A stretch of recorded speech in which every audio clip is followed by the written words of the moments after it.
वैशाली पहुंचने पर हम सबसे पहले पहुंचे विश्व शांति स्तूप। कहते हैं भगवान बुद्ध की कर्म भूमि है ये, और भगवान बुद्ध अपने जीवन के अंतिम समय में यहीं पर उपदेश दिए। पर्यटन के लिहाज से जो कुछ भी किया गया है वो आप देख रहे हैं कि हालात क्या हैं। वैशाली हर दृष्टि से महत्वपूर्ण है।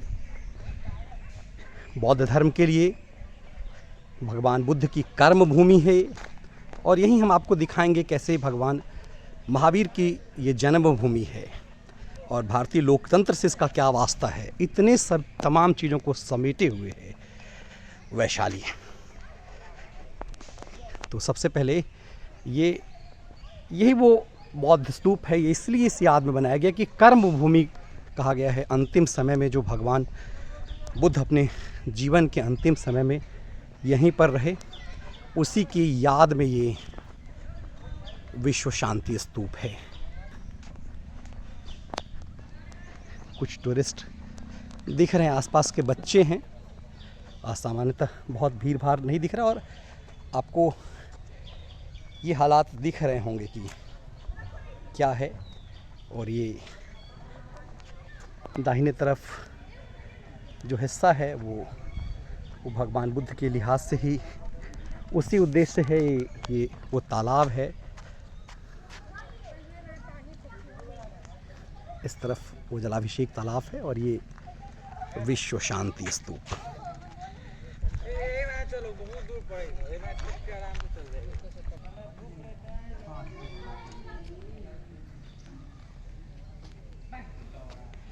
इसे कहा जा रहा है कि ये भगवान बुद्ध की कर्म भूमि है। अंतिम समय, उनके जीवन के अंतिम समय यहीं बीते हैं।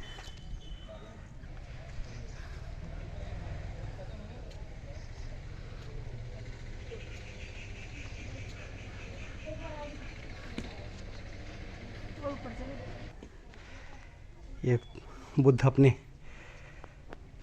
ध्यान चिंतन अवस्था में, कहा जाता है कि यहीं उनका निवारण हुआ, और इसीलिए इस शांति स्तूप तो बुद्ध के नाम पे कई सारे हैं, लेकिन इसीलिए ये जो भूमि है, ये त्रिपेक्षण लोग यहाँ करते हैं, मानने इसीलिए है कि भगवान बुद्ध ने अपना अंतिम ज्ञान वैशाली में ही दिया। ये जन्म के लिहाज से उनके लिए याद में बनाया गया है। ये लिखा हुआ है जन्म। जापानीज भाषा में भी ये कहा जाता है कि जापानियों के सहयोग से इसका डेवलपमेंट हुआ, जो कुछ भी हुआ।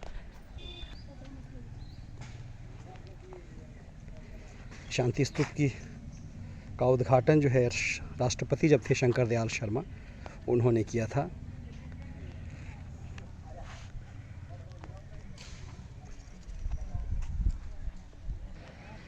यही जलाभिषेक तालाब है।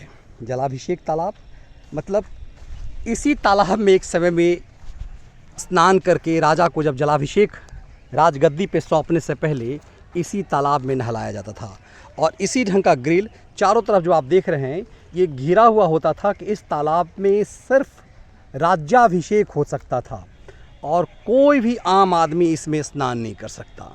ये बौद्ध स्तूप जो अभी हमने आपको बगल में दिखाया, उसके ठीक बगल में जलाभिषेक तालाब है, और जलाभिषेक तालाब से लगभग 2 किलोमीटर दूर है वो राजा विशाल का गढ़, जहाँ पर जो राजभवन हुआ करता था। इसी तालाब में, ये तालाब कह सकते हैं कि हिस्टोरिकल तालाब है, और इसी तालाब में राजा का राज्याभिषेक होता था और उसके बाद उन्हें राजगद्दी पर बैठाया जाता था। अभी कहा जा रहा है कि कोरोना काल के बाद थोड़ा सा टूरिस्ट यहाँ कम हुए हैं। वैसे भी सबसे जो हम चीज़ है कि टूरिज़्म के लिहाज से अभी भी बिहार ने बहुत कुछ सोचा नहीं है। इस जलाभिषेक तालाब का क्या मतलब है, इसे दुनिया को समझाने की ज़रूरत है। इसलिए क्योंकि इस जलाभिषेक तालाब से स्नान करने के बाद जो व्यक्ति गद्दी पर बैठता था वो लोकतांत्रिक तरीके से, क्योंकि ये कहा जाता है कि ये लोकतंत्र की भूमि है वैशाली, और इसी में स्नान करने के बाद लोकतंत्र के नायक सत्ता संभालते थे।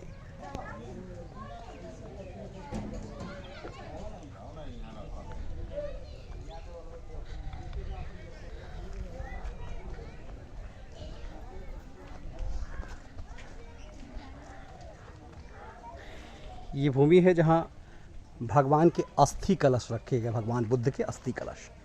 मतलब ये जो सामने जलाभिषेक मंदिर हमने दिखाया, जलाभिषेक तालाब जो दिखाया, उसके ठीक सामने बगल में जो बौद्ध स्तूप था। जलाभिषेक तालाब के एक तरफ बौद्ध स्तूप, जहाँ पर उन्होंने अंतिम अपना ज्ञान दिया था, भाषण दिया था। और ये कहते हैं कि यहाँ पर ये जो जगह है, यहाँ पर अस्थि कलश उनका, यहाँ पर अस्थि कलश का एक अंश रखा गया, इसीलिए इस भूमि को पुण्य भूमि कहते हैं। ये मूलतः जो जगह है, ये कहा जा रहा है कि ये भगवान बुद्ध की अस्थि कलश यहाँ पर स्थापित है। और ये जो हमने आपको बताया अभी, ये सामने जो भगवान की जो मूर्ति भगवान बुद्ध की है, वो इसलिए है कि एक प्रामाणिक रूप से मूर्ति यहाँ है। मूलतः जो अस्थि कलश है, वो अस्थि कलश उनका का एक अंश यहाँ रखा गया है। लेकिन आप हालात देखिए उस दृष्टि से कि जहाँ पर ये अस्थि कलश है, उसके आसपास का दृश्य क्या है। वैसे बारिश के कारण वर्तमान में हाल हैं, लेकिन फिर भी ये कहा जा सकता है कि इसमें सुधार की ज़रूरत है। ये यदि भगवान अस्थि बुद्ध का जो अस्थि कलश यहाँ पर रखा गया उनके भक्तों के द्वारा, वो ये भूमि है जो आप देख रहे हैं। आगे हम जा नहीं सकते चूँकि स्थिति इस कदर बदतर है। ये आलम है। आमतौर पे जैसे मैंने बताया कि बहुत दुष्कर रहा मेरे लिए, यहाँ पहुँचना भी आसान बहुत ज़्यादा नहीं था। और अंतर्राष्ट्रीय टूरिस्टों के लिए तो तय सी बात है कि थोड़ी मुश्किल है। ये थोड़ा पार्क बनाया गया है और मूलतः जो हमने आपको घुमा करके दिखाया, ये यहाँ अस्थि कलश यहीं रखा गया था। भगवान बुद्ध का अस्थि कलश जो कई जगह रखा गया था, उसमें से एक जगह जो मूल जगह है वो ये है।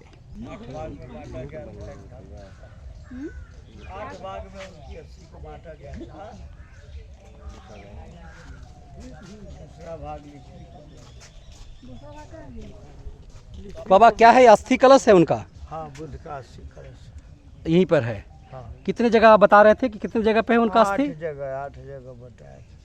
कहाँ कहाँ है कुछ? हाँ, 8 जगह में एक प्रथम एक कोसी नगर में है, उसके बाद दूसरा वैशाली में है, तीसरा राजगीर में है, चौथा नालंदा में है, सम्राट अशोक के चंद्रगुप्त के, और पंचमा नेपाल में चल गया। उसके बाद कपिल वस्तु में गया, उनकी घर के इंडिया में कपिल वस्तु में गया। फिर उसके बाद श्रीलंका गया, नेपाल काठमांडू कहीं दिए, श्रीलंका गया। श्रीलंका के बाद आपका कलकत्ता, पुरानी राजधानी पहले कलकत्ता था, कलकत्ता गया। मतलब बौद्ध धर्म के प्रचार के लिए सब चीज़ें इतने जगह पर तो लोग आते हैं, यहाँ पर टूरिस्ट आते हैं यहाँ पर बहुत आते हैं। दरानी उसका तो 5000 रोज आता है। अच्छा अच्छा अच्छा। लेकिन अभी बंद हो गया कोरोना के लेके, तो नहीं आ रहा है। अब तो 5000 सुने कि 5 लाख बीजो फ्री कर दिया, लेकिन अभी नहीं आ रहा है डर से। डर से नहीं आ रहा है। अब चलेगा ही, सब चलेगा। कम से कम 500 आदमी यहाँ हमेशा रहता है, रुका हुआ, बैठा हुआ। ये अभी जो पानी वानी इस तरह से है, ये ऐसे रहता है हमेशा या फिर 3 साल 2 साल से हो गया? पर साल इन साल बारिश ज़्यादा होने के कारण? बहुत ज़्यादा। ऐसा बारिश कभी नहीं हुआ था, कभी नहीं हुआ। अंग्रेज के भी सरकार में नहीं हुआ, जो कि इसकी सरकार। तो जैसे हमने बताया कि ये 8 जगहों में से एक जगह है जो अस्थि कलश रखा गया भगवान बुद्ध का। उन 8 जगह पे में ये सबसे महत्वपूर्ण इसलिए है क्योंकि भगवान बुद्ध ने अंतिम ज्ञान जो है इसी वैशाली में दिया था।